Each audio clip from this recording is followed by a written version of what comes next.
Good morning and happy Tuesday 10 at 10. I am your host and baker influencer, Richard Charpentier. I am a classically trained French baker, certified master baker, and bakery scientist.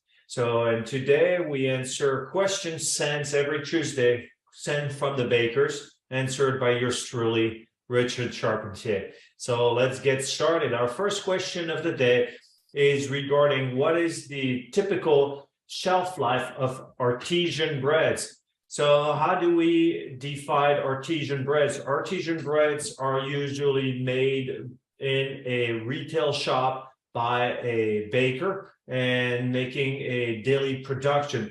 So typically you would find the shelf life of artisan breads from 24 hours up to 5 days, depending on what they make. At 24 hours in a typical, let's say, French bakery, a baguette is made and consumed within 12 to 24 hours. After that, based on the type of product it is, because it's very lean, it's just water, flour, yeast, and salt, it tends to stale and get hard very quickly. Therefore, people will go back to the bakery the next day to buy their daily bread. So in terms of things that are 5 days, I've seen retailers or small bakeries making hamburger buns. So this is not as lean of a dough. It has maybe some amount of sugar, some amount of fat, and wrapped into a plastic, delivered to some restaurants when they do some wholesale business, lasting up to 5 days. But again, it's all about the formulation, how you make the product and where you're delivering to. But overall, I would say 12 to 3 days is a typical average. And other than that, requires a little bit of work. I hope it helps. And thank you for sending your question. Now, for our second question of the day, we have another question regarding a straight dough. What is the difference between a straight dough and a sponge dough method? Excellent question.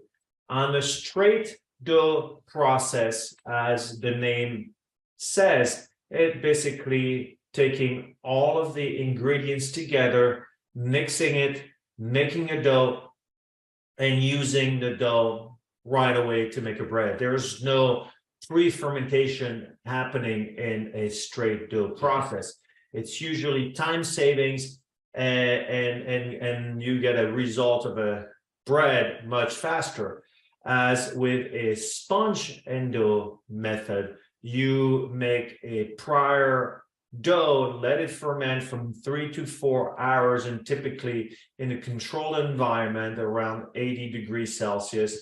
And you can do a sponge and dough up to 60, maybe 70% of the total flour can be pre-fermented prior to being used. So what I've done it in commercial bakeries, what they would do, they would ferment 60% of the flour in big chambers or fermentation rooms and take that dough and add it with fresh flour, which is the remaining 60%. That's why I said 60-40. And then therefore would mix everything together, readjusting the water and putting any minor ingredients such as, salt and sugar and maybe conditioners, etc. And make the dough. And that allows us, a sponge and dough process will allow you to develop better flavor and create better texture, and usually get a slightly better shelf life than if you were to do with a straight dough method. So I hope it helps. So thank you for sending your question. And now for last question of the day is, someone said, if you see bubbles or blistering coming from mineral oil in your finished baked good, what is a good replacer? Well, coming from mineral oil, I'm not quite sure how you're adding the mineral oil. Are you spraying some oil on the top of the bread? What is being done? But typically, when you have blistering on a crust, from my years of experience, I will go through the list of potential issues because it's never ever just one thing. There's a contribution. Baking is complex. You're bringing raw ingredients. Flour varies, temperature varies, people vary, the equipment varies. So there's a lot of variation. So let's go through the list of the potential issues of why you would see blisters on a dough. Number one, it could be a young dough. That means, a straight dough process, as mentioned, it's not fermented enough. You could get blisters. Improper mixing can create blisters on the bread dough. Excessive steam or in the proof box or too much humidity, so could also create blisters on your bread. Rough handling at the oven when you slightly degas it could create bubbles and blistering on your dough.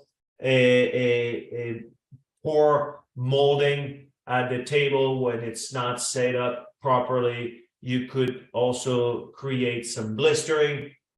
A very slack dough, and that means not properly hydrated, so could also create some blister.